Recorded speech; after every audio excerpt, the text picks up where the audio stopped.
Hi, my name is Jack Hare from an organization called H.E.M.P, and which is Help Eliminate or End Marijuana Prohibition. We're going to show you a movie called Hemp for Victory that was made by the United States Department of Agriculture in 1942 for encouraging the war effort to grow 350,000 acres of cannabis, of hemp, of marijuana, cannabis sativa, over each year for the next 3 years for the war. More than they had grown in the preceding 50 years in the United States combined, mostly importing their hemp from the Far East and Russia. While this movie is on, you may not realize that hemp was the most important product in America and in the world for thousands of years. All commerce was carried by hempen sails. Indeed, the word canvas, as you'll see in the movie, comes from the Arabic word and the Dutch word for hemp, which is canvas. Canvas is the Dutch pronunciation of cannabis.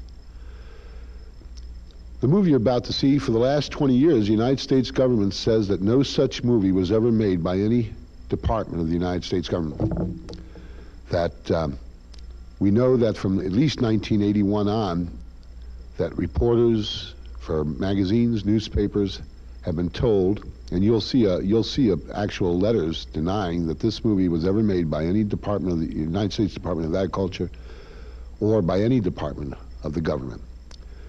Carl Packard, Maria Farrow, and myself, Jack Hare, after going all through the U.S. Department of Agriculture library at Beltsville, Maryland in the April and May of 1989, went to the Library of Congress, motion pictures and film strips, to see if we could find any documentation that this movie, that the newspapers were telling me that they couldn't run as being affirmed by the government, that the government said that they'd never made this movie that I was showing to television reporters.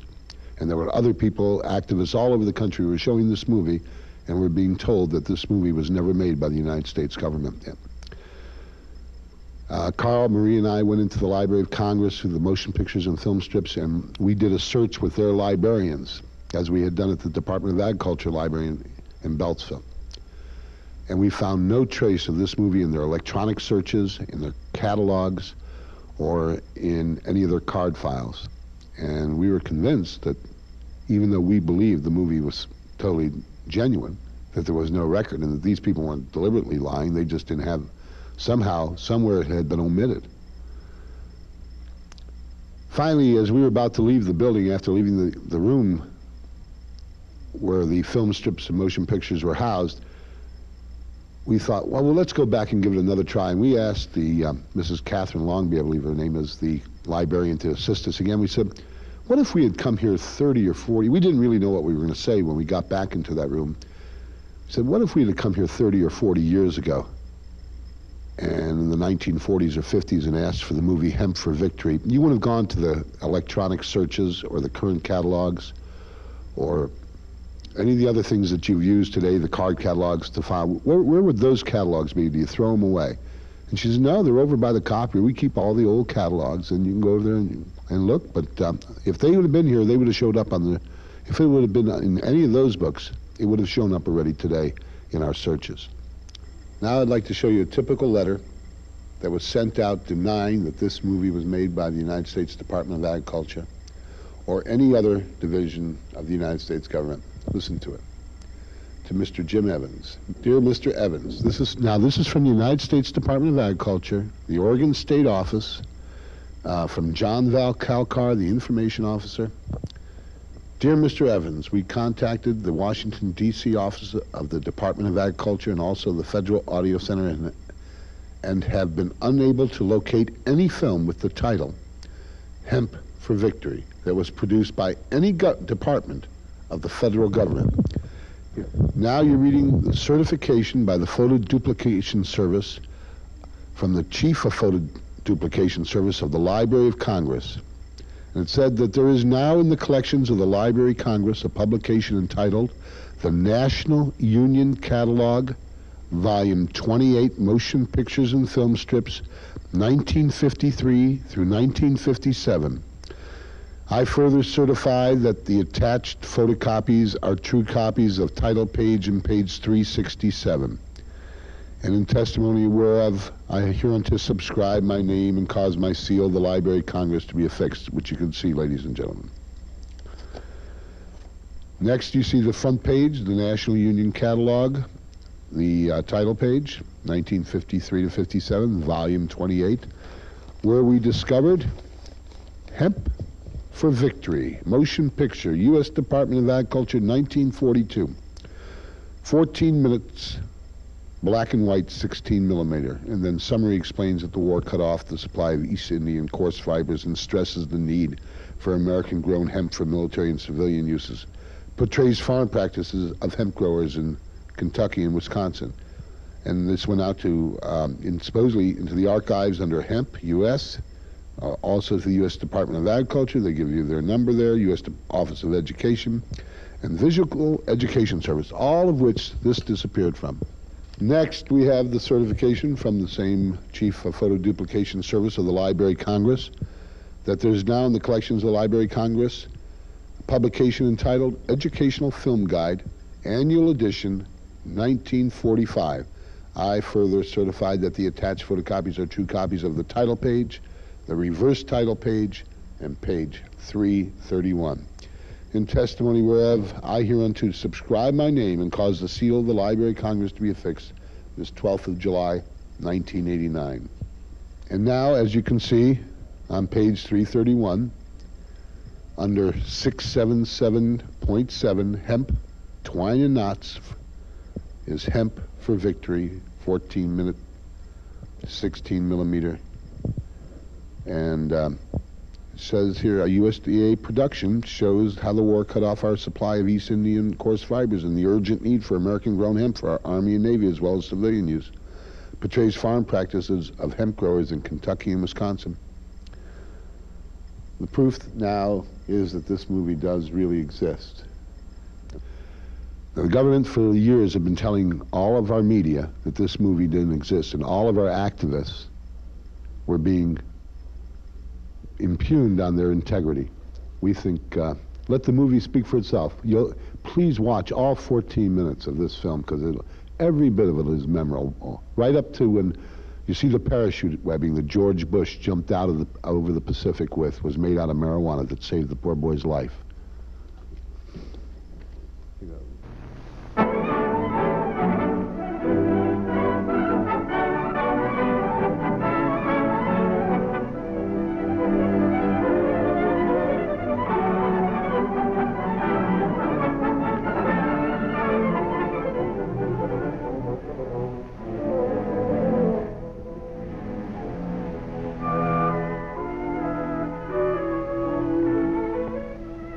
Long ago, when these ancient Grecian temples were new, hemp was already old in the service of mankind.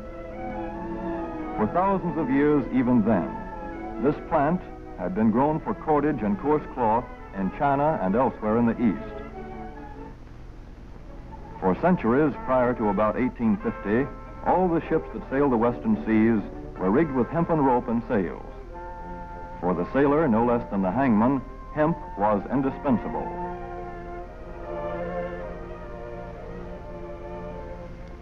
A 44-gun frigate, like our cherished old Ironsides, took over 60 tons of hemp for rigging.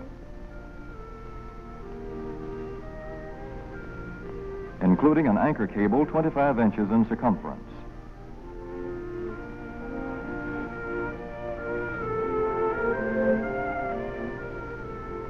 The Conestoga wagons and prairie schooners of pioneer days were covered with hempen canvas. Indeed, the very word canvas comes from the Arabic word for hemp. In those days, hemp was an important crop in Kentucky and Missouri. Then came cheaper imported fibers for cordage, like jute, sisal, and manila hemp, and the culture of hemp in America declined. But now, with Philippine and East Indian sources of hemp in the hands of the Japanese, and shipment of jute from India curtailed, American hemp must meet the needs of our Army and Navy as well as of our industries.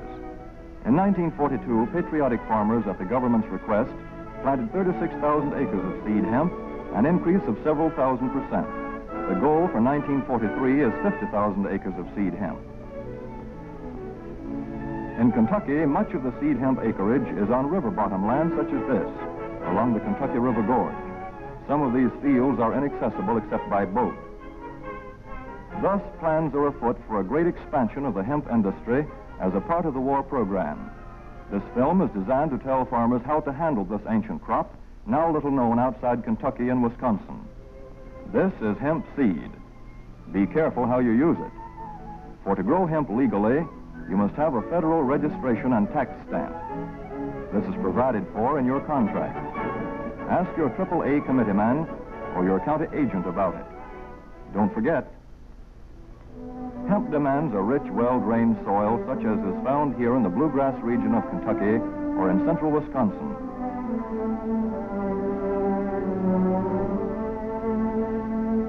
It must be loose and rich in organic matter. Poor soils won't do. Soil that will grow good corn will usually grow hemp. Hemp is not hard on the soil. In Kentucky, it has been grown for several years on the same ground, though this practice is not recommended. A dense and shady crop, hemp tends to choke out weeds. Here's a Canada thistle that couldn't stand the competition. Dead as a dodo. Thus, hemp leaves the ground in good condition for the following crop. For fiber, hemp should be sown 5 pecks to the acre. With drill, the closer the rows, the better. These rows are spaced about 4 inches. This hemp has been broadcast.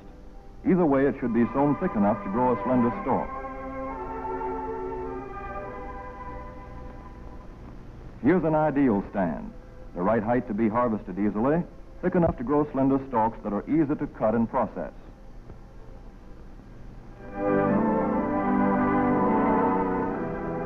Stalks like these here on the left, they yield the most fiber and the best. Those on the right are too coarse and woody. For seed, hemp is planted in hills like corn, sometimes by hand. Hemp is a dioecious plant. The female flower is inconspicuous, but the male flower is easily spotted. In seed production, after the pollen has been shed, these male plants are cut out. These are the seeds on a female plant.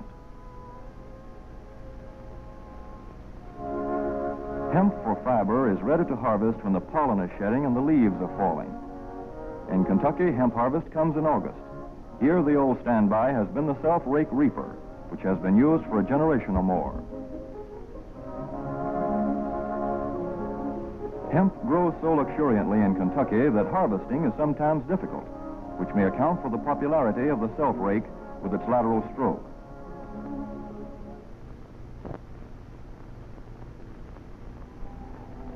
A modified rice binder has been used to some extent. This machine works well in average hemp.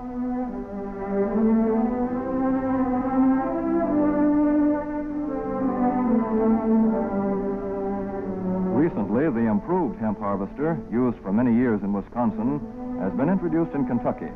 This machine spreads the hemp in a continuous swath. It is a far cry from this fast and efficient modern harvester to the Armstrong model of yore. But here's one kind of harvester, at least, that doesn't stall in the heaviest hemp. In Kentucky, hand cutting is practiced in opening fields for the machines.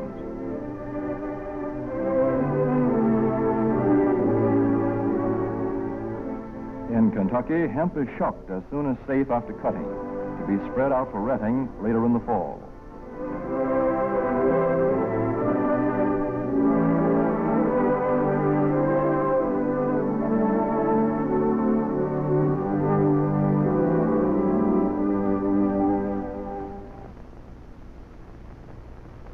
In Wisconsin, hemp is harvested in September.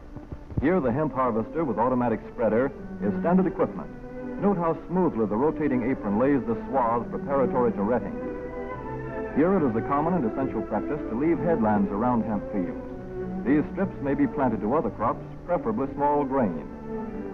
Thus, the harvester has room to make its first round without preparatory hand cutting. Here the machine is running over corn stubble. When the cutter bar is much shorter than the hemp is tall, overlapping occurs. Not so good for retting. The standard cut is 8 to 9 feet. The length of time hemp is left on the ground to rest depends on the weather. The swaths must be turned to get a uniform rest.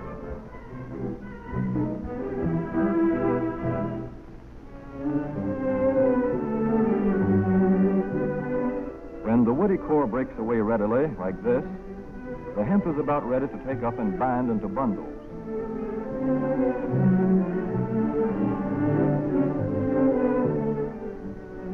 Well-retted hemp is light to dark gray.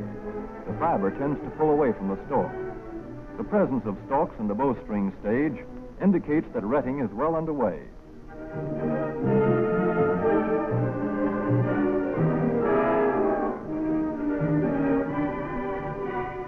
When hemp is short or tangled, or when the ground is too wet for machines, it is bound by hand. A wooden buck is used. Twine will do for tying, but the hemp itself makes a good band.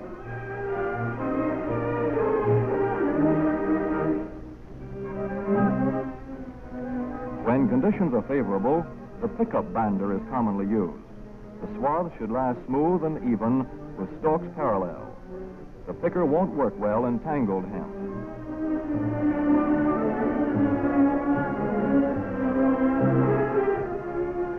After binding, hemp is shucked as soon as possible to stop further retting.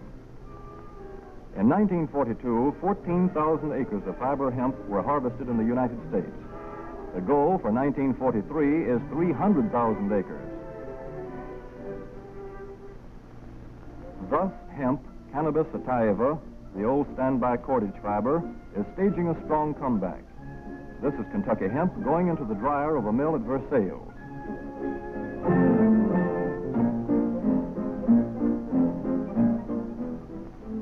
In the old days, breaking was done by hand, one of the hardest jobs known to man.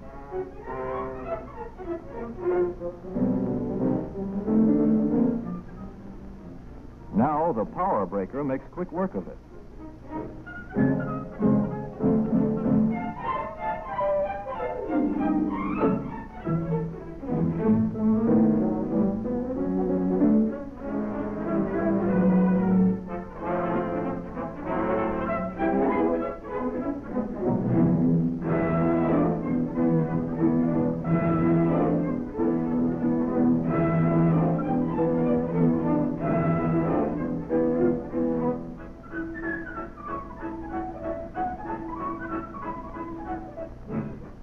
Spinning American hemp into rope, yarn, or twine in the old Kentucky River Mill at Frankfort, Kentucky.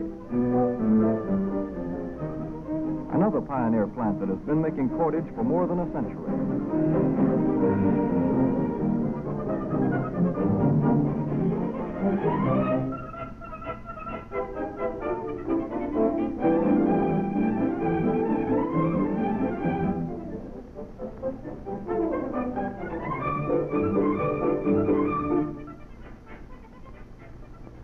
All such plants will presently be turning out products spun from American-grown hemp. Twine of various kinds for tying, winding armatures, and upholsterers' work. Rope for marine rigging and towing, for hay forks, derricks, and heavy-duty tackle. Light-duty fire hose. Thread for shoes for millions of American soldiers. And parachute webbing for our paratroopers.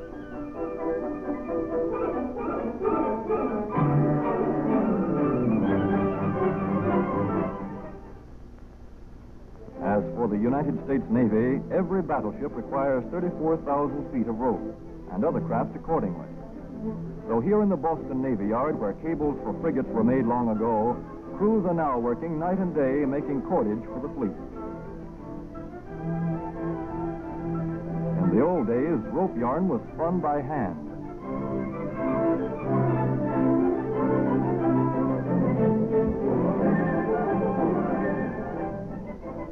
Today, even the rope walk is mechanized. 160 fathoms to go.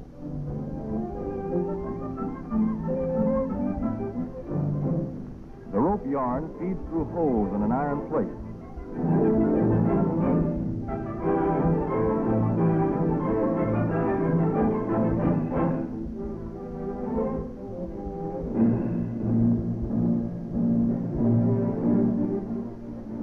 Manila hemp from the Navy's rapidly dwindling reserves. When that is gone, American hemp will go on duty again. Hemp for mooring ships. Hemp for tow lines.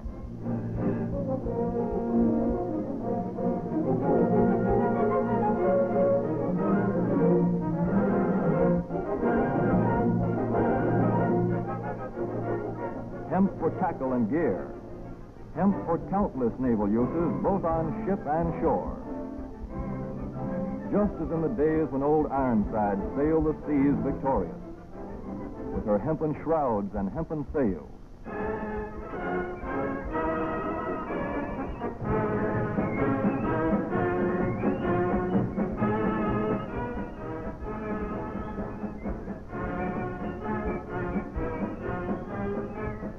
Hemp for Victory.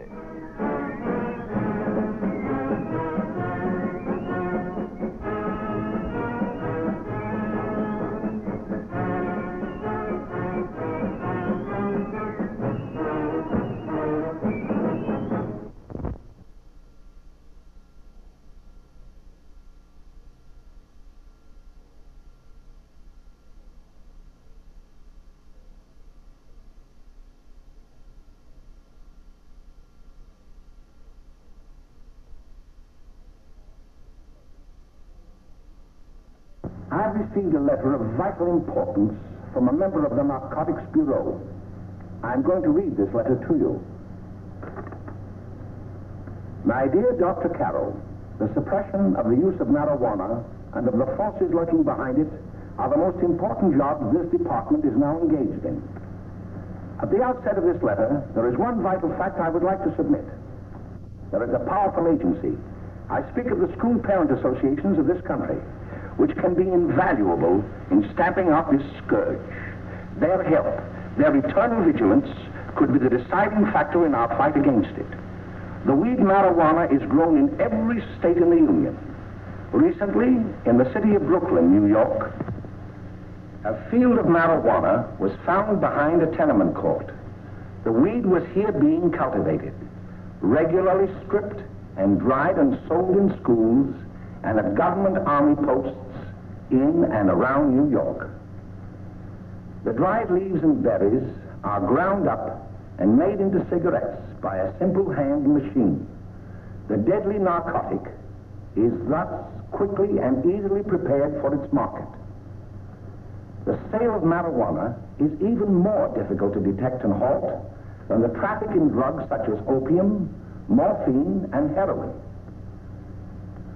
They are hidden in fake jewelry cases, in the heels of shoes, women's shoes especially, because the drugs can be secreted in false heels.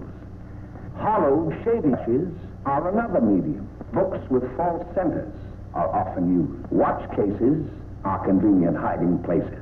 The value of drugs thus seized is enormous. Recently, a huge supply of heroin was taken. It was concealed in an apparently harmless shipment of 35 barrels of olive oil. The deadly drug was burned in the incinerator of the Bureau of Engraving and Printing. And more vicious, more deadly, even than these soul-destroying drugs, is the menace of marijuana.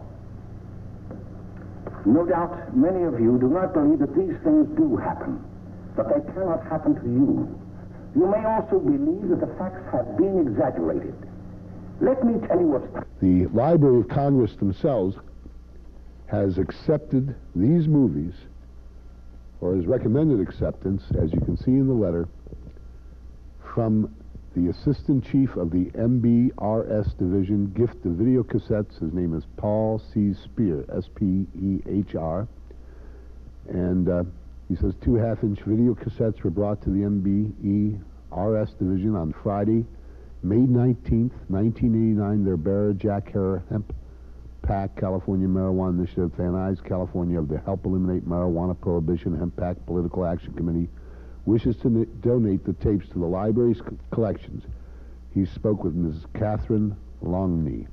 The tapes are duplicate. Each contains the following: Hemp for Victory, produced in 1942 by the United States Department of Agriculture, 14 minutes, and Reefer Madness, excerpts, produced in 1936, originally 16 7 minutes, but this material is excerpts only.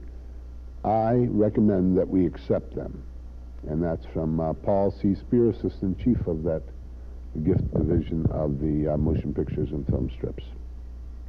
Now I'd like to ask you to send $20 to the Help Eliminate Marijuana Prohibition Hemp PAC, 5632 Van Nuys Boulevard, Van Nuys, California, Suite 210, zip 91401, Van Nuys, California. Our phone number is 818-377-5886.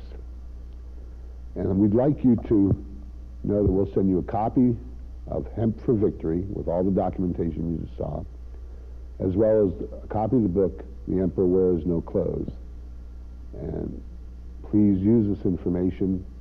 Send away for more of this information. If you'd like one of our t-shirts, they're $12. They're the Hemp for Victory t-shirt. And we have new t-shirts coming out all the time. What we want you to do is support NORML, support hemp, and get this information around. We're really a grassroots organization, but we have one big message, and that is that your government, for whatever its reasons, lied about the #1 product probably on earth for paper, fiber, fuel, and food.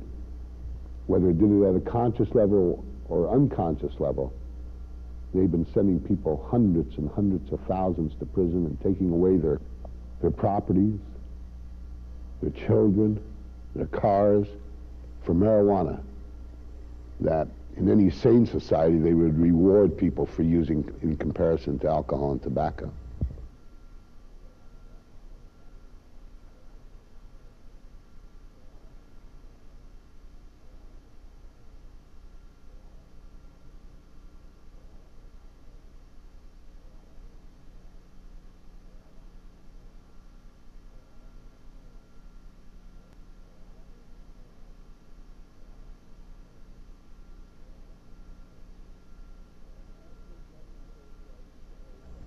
The national drug control strategy proposed by President Bush and drug czar Bennett isn't worth the environmentally disastrous and unnecessary sulfuric acid and dioxin-laced wood pulp processed paper which it is printed on.